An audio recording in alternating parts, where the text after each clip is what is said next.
On June 9th, Anthropic released the most powerful AI model the public had ever been allowed to touch. 3 days later, the United States government made it disappear. Not throttled, not rate-limited, disabled by federal directive, for a huge swath of its own users, including Anthropic's own employees. For 18 days, the model that every other channel was making insane use case videos about was, for a lot of the world, simply gone. Then, on July 1st, just as suddenly, it came back. This is the timeline of those 18 days, what the government actually demanded, what Anthropic gave up to end it, and the precedent it just set that should unsettle you no matter which model you use. Start with the setup because the whiplash is the story.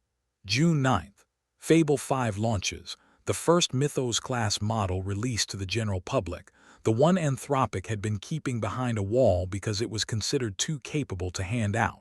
If you saw my first video, this is the model I called the tier above Opus. The launch was euphoric. Developers were rebuilding apps from screenshots, migrating million-line codebases, posting benchmark screenshots. For 72 hours, it was the only thing the AI world was talking about. And then the letter arrived. This is Anthropic's own announcement, June 12th. Read it directly, because paraphrasing softens it. The U.S. government, citing national security authorities, issued an export control directive to suspend all access to Fable 5 and Mythos 5 by any foreign national, whether inside or outside the United States, including foreign national Anthropic employees. Sit with that scope, not foreign governments, not sanctioned entities, any foreign national anywhere on Earth including the company's own staff, and the net effect in Anthropic's words, they had to abruptly disable the models for everyone to stay compliant. 88,000 likes, 12,000 replies. The reaction was not calm. So what triggered it? This is where it connects to something I covered before. The reporting points to a jailbreak discovered right after launch. And if you saw my video on Fable's classifiers, you saw the Hacker News thread where researchers got the model to produce security exploit code just by asking it to fix this code. That thread, on screen now, is the environment the government was reacting to. Here's the tension though. Anthropic downplayed it hard, characterizing the demonstrated technique as surfacing only a small number of previously known minor vulnerabilities, not sophisticated breaches. Commerce saw an unacceptable risk. Anthropic saw a nothing burger. Both cannot be right, and the gap between those two readings is the whole fight. Then came the standoff, 18 days of it. Put yourself in Anthropic's position.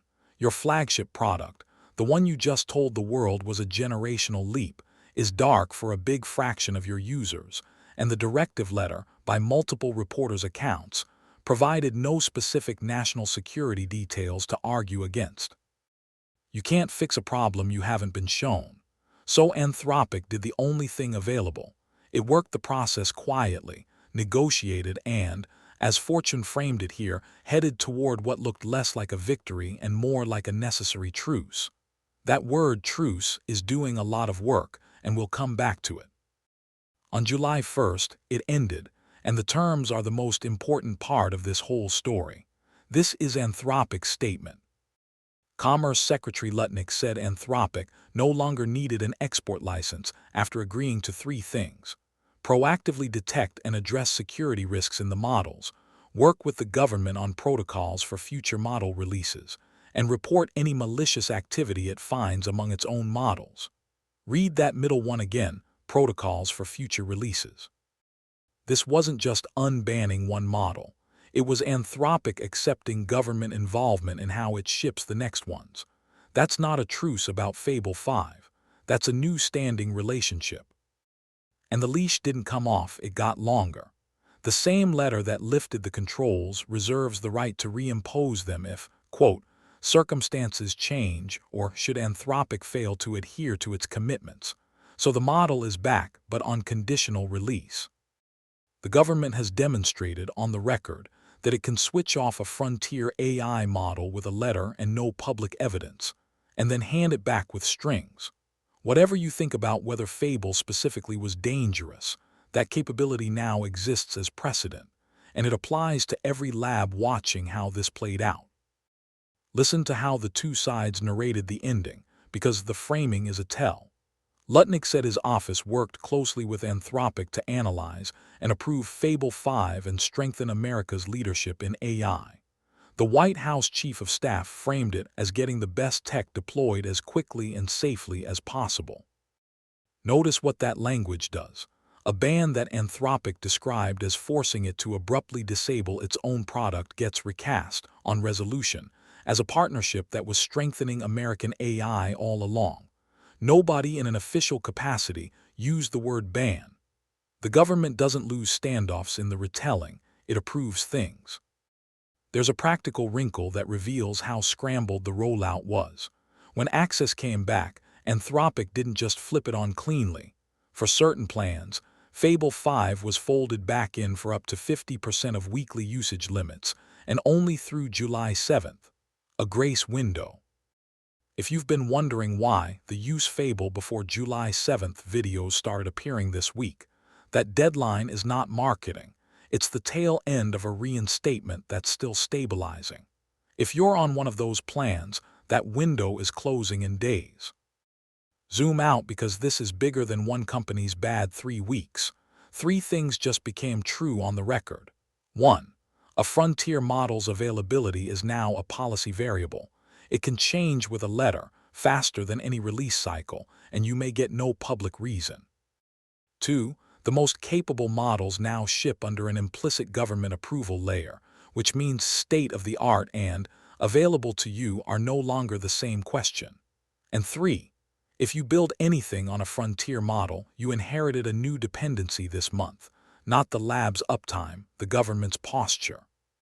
That's a supply chain most builders didn't know they had until Fable 5 blinked out. Here's where I land. The instinct is to make this a free speech or big government story, and the comments will go there, but I think that misses it.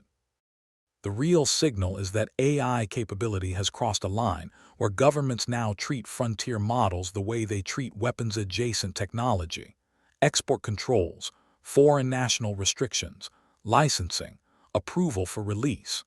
That is not how anyone regulated a chatbot in 2023. It's how you regulate something you believe is strategically dangerous. So the most revealing fact in this entire saga isn't that the government banned Fable 5. It's that, on some level, the government's actions agree with Anthropic's original marketing. This really is a different class of thing. The ban was scary.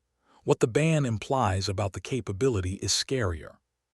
So, Fable 5 is back on a conditional leash, with a usage window that closes July 7th and a precedent that outlives all of it. If the government reimposes, and the letter says it can, that follow-up lands here. What's your read? Necessary security or a dangerous new lever? The comments are open and a human is reading them. Subscribe if you want the receipts when this story moves again.